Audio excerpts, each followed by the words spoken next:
এই যে আপনারা সিলেট অঞ্চলের মানুষ, কিভাবে ইসলাম এদিকে এসেছে কতজন জানে? আমরা যার কবরকে কেন্দ্র করে বিভিন্ন উৎসব করছি, তিনি এই জায়গায় এসেছিলেন 360 জন মানুষ নিয়ে, মাত্র 360 জন মানুষ। তৎকালীন সময় এখানে একজন জালেম শাসক ছিলেন, তার নাম হচ্ছে গৌর গোবিন্দ। নাম শুনেছেন?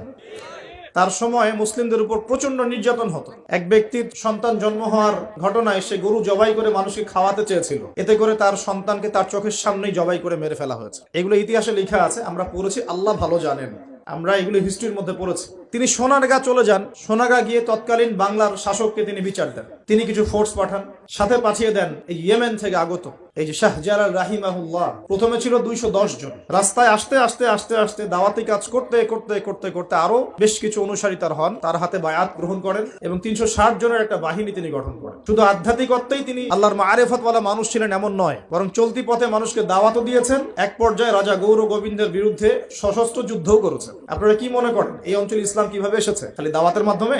আমি এখন যা দিচ্ছি এটা দাওয়াত, আমি যা দিচ্ছি এটা দাওয়াত।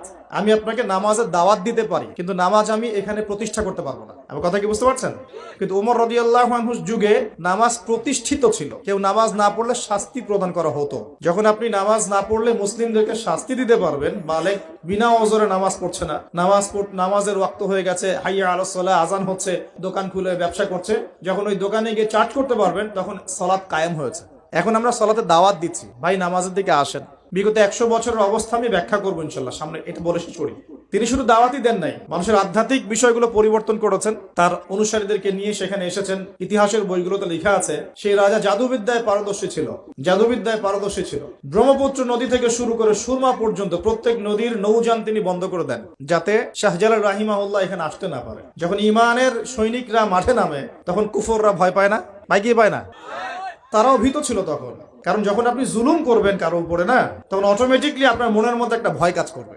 যখন আপনি কারো প্রতি জুলুম করবেন, অটোমেটিকলি মনের মধ্যে একটা ভয় কাজ করবে আপনার। যখন আপনি শিরক করবেন, মনের মধ্যে ভয় কাজ করবে। যখন আপনি নবীর সুন্নতের খেলাফ চলবেন, ইসলামের এগেইনস্টে শত্রুতা করবেন, মনের কোথায় জানি একটা অজান্তে একটা ভয় কাজ করবে, না জানি আল্লাহ কবে আমাকে ধরেন, হবে না? আর যখন আপনি ভিতর থেকে পবিত্র এবং ভিতর থেকে শক্ত, যে না আমি ইমানের উপর আছি, আল্লাহর হুকুম আহকাম পালন করছি, নবীর সুন্নত মেনে চলছি, ইসলামের দাওয়াত দিচ্ছি, আপনার ভিতরে কোথায় জানি একটা কনফিডেন্স থাকবে যে আল্লাহ আমার সাথে আছে। আর কেউ থাক না থাক, আল্লাহ আমার সাথে আছে। দুনিয়াতে না হোক, আল্লাহ পরকালে আমার সাথে আছে। দুনিয়া আখিরাত উভয় জাহানেই আল্লাহ পাক সাথে থাকবেন ইনশাআল্লাহ। জাদুবিদ্যা কাজ করলো না।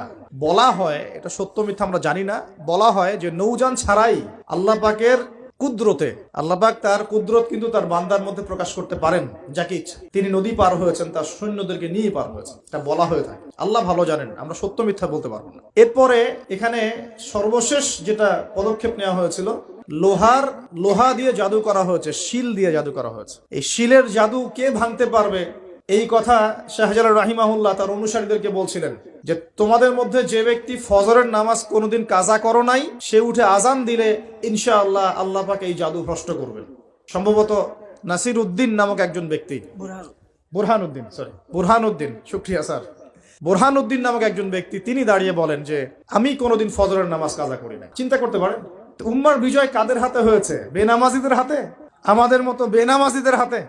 আমরা যারা পর্দা করি না আমাদের হাতে, আমরা যারা সুদ খাই আমাদের হাতে, আমরা যারা ব্যভিচার করছি, পরকিয়া করছি, জেনা করছি, মাদক খাচ্ছি, এই তরুণ সমাজ, আমাদের হাতে কি উম্মার বিজয় হবে? কি মনে হয় আপনাদের? একদিনও ফজরের নামাজ কাজা হয়নি, সেই ব্যক্তি উঠে আজান দিয়েছেন, সুবহানাল্লাহ।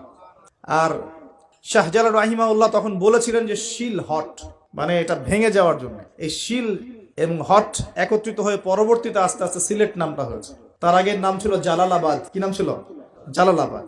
এই যে ইতিহাসগুলো কতজন মানুষ জানে? তিনি একজন তাওহীদপন্থী মানুষ ছিলেন, আল্লাহর ওলি ছিলেন, আল্লাহর মারিফতওয়ালা মানুষ ছিলেন। অনুসারীদেরকে নিয়ে তিনি শুধু দাওয়াতই দেন নাই, জালেমের প্রাসাদ পর্যন্ত চলে গেছেন যুদ্ধ করতে করতে, করেন নাই? তো এই যে ইসলাম কিভাবে প্রতিষ্ঠা হলো দেখেন। আর শেষের 100 বছরে কি হলো? ওই 1200 বছরের ইতিহাস আমরা ভুলে গেলাম, কি হলো শেষের 100 বছর? আমি আপনাদেরকে ফাইন্ড আউট করছি। দেখুন, লাস্ট 100 বছরে আমাদের মুসলিম উম্মার প্রথম যে সমস্যাটা হয়েছে, এটা হলো আমরা কোরআন এবং সুন্নাহর যে পরিপূর্ণ জ্ঞান অর্জন, এই জ্ঞান অর্জনের পিছনে পর্যাপ্ত মেহনত করছি না। এটা 1 নম্বর পয়েন্ট। আমরা কি সবাই কোরআন পড়তে জানি? হলফ করে বলতে পারবেন প্রত্যেক ব্যক্তি, আপনারা যারা শুনছেন আমার লেকচার, সবাই কোরআন তেলাওয়াত করতে পারেন বিশুদ্ধ করে? তারপরে যদি জিজ্ঞাসা করি আমরা কতজন কোরআনের অন্তত একটা পারা মুখস্থ করেছি, হাত উঁচু করতে পারবেন? তারপর যদি প্রশ্ন করি আমাদের মধ্যে কতজন জীবনে অন্তত একটা বার আলিফ লাম মিম থেকে মিনাল জিন্নাতি ওয়ান নাস পর্যন্ত অর্থ সহ পড়েছি অন্তত একবার আল্লাহর কিতাব? হাত উঁচু করতে পারবেন? আমাকে উত্তর দেন। তাহলে বিগত 100 বছর উম্মার অবস্থা এমন হবে না কেন? আমরা কতজন ব্যক্তি 5 ওয়াক্ত নামাজ পড়ি? উঁচু লেভেলের কথাবার্তা বলে আসলে লাভ নাই মাহফিলগুলোতে। আমি এটা শিখেছি মাহফিলে এসে।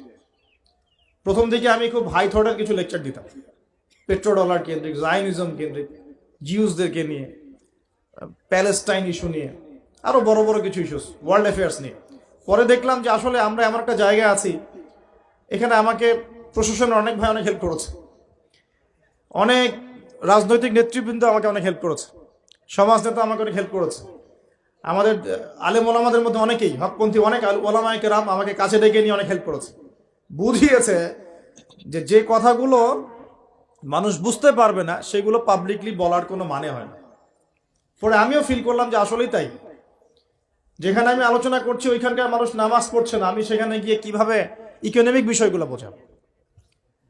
আমি এমন একটা জায়গায় লেকচার দিচ্ছি যেখানকার মানুষ কোরআন তেলাওয়াত করতে জানছে না, আমি কিভাবে কোরআনের হুকুম আহকামগুলো প্রতিষ্ঠানের কথা বলবো? আমরা এমন একটা জায়গায় বসে আছি যে আমরা সবাই নবীর সুন্নত অনুযায়ী দাঁড়িয়েও রাখছি না।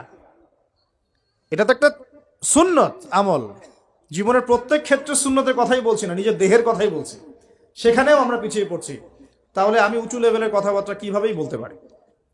তখন নিজেকে আরো গুটিয়ে নিলাম, নিয়ে আবার প্রাথমিক অবস্থা থেকে আলোচনা করা শুরু করলাম।